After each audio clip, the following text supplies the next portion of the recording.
This is Crazy John. I'm still here at the Millennium Music Conference in Harrisburg, PA, and I'm here with Tori Sparks, who's actually from Nashville.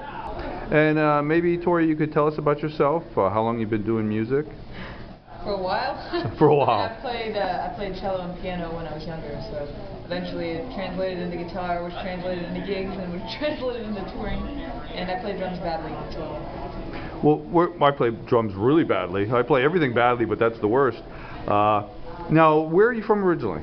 Chicago. From Chicago, and you got to Nashville to do music. Maybe you want to tell us anything about that? I was in college in Florida, and I was on an independent record label based in Nashville, so I moved there when I was 21, when I was done with college.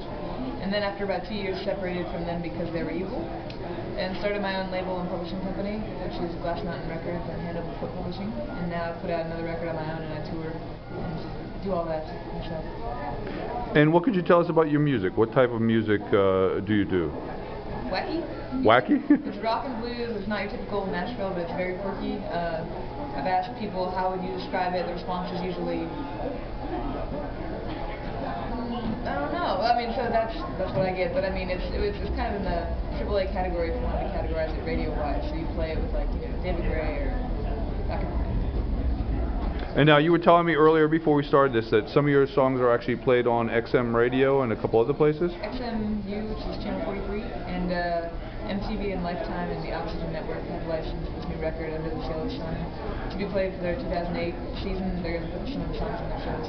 Now, if people wanted to get a hold of this record we're talking about, where would they could they get a hold of this? Well, the website is torisparks.com, or it's available basically through any website that's affiliated with a major retailer, like Target.com, BestBuy.com, Amazon, iTunes. And if you live in Europe, then Universal Music France is going to put out one of the tracks on a compilation disc this month, I believe. Now, you did plug your regular website. Do you also have a Myspace page? Oh, yes. I don't want to, though, but I have to. It's important. It's all the marketing, but it's Myspace/Tori Sparks, which is Tori and then Sparks. That's good. I like that. I like that the fringe helps with the yeah. Yes, I do. I like that cut. We were talking about that earlier. Now, if people wanted to see your schedule and where you were going to be performing, they could go to either your website or your Myspace page and check that out? Yeah, that and Reverb Nation and Facebook and anything basically that you can do, I've had to do just to keep up with all the many outlets where people are. But yeah, mostly MySpace and the website are the best ways to either reach me or see the show schedule. And I try to keep it updated as much as I can. I'll be in Memphis for Folk Alliance and then Austin for South by Southwest soon. So your gigs are mainly in what area if people wanted to see you? Primarily the eastern half of the United States, like from Texas over. I've gone a little bit west, but it's very difficult because the cities are so spread out. And I'll be in Europe, I think, twice this year. We're working on that. That's great. So, kind of all over. It depends. Like, being in Nashville, it's very easy to see me if you live there. But it just depends. Like, I'll be going through the Carolinas for the first time and through Texas for the first time this year. But usually it's been up through the East Coast and Ohio and, like, New York State and then down through the Southeast because I'm from there. So. Now, I'm sorry. I'm going to have to hit you with some of my canned questions I like to ask everybody. Okay. Say 2 to 5 years, where would Tori like to be? Musically. Speaking, I was going to say, I think that one of my goals for my life basically is hopefully it would happen within the next, let's hope for a year, not just 2 to 5, but is, everybody wants, I want to be famous, I want to be a Rolling Stone, I want my music on Grey's Anatomy. It's not like that. I just want to find a team of people that I'm happy working with, that I really trust, be it managers or a label or whatever. It doesn't have to be, but just more people who are good at what they do so we can all work together and do a good job.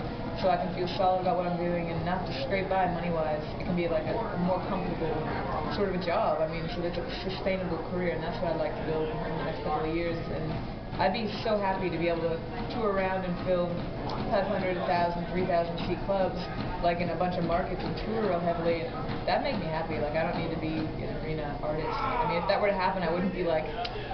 You wouldn't say no, stop. That's not my goal. It's like you got to be realistic, and I know that my music is more along the lines of a Damien Rice fan or like that kind of thing than a Britney Spears fan. Thank God. No. Thank God, right? Because I mean, although I own 2 tops, I just don't wear them. So.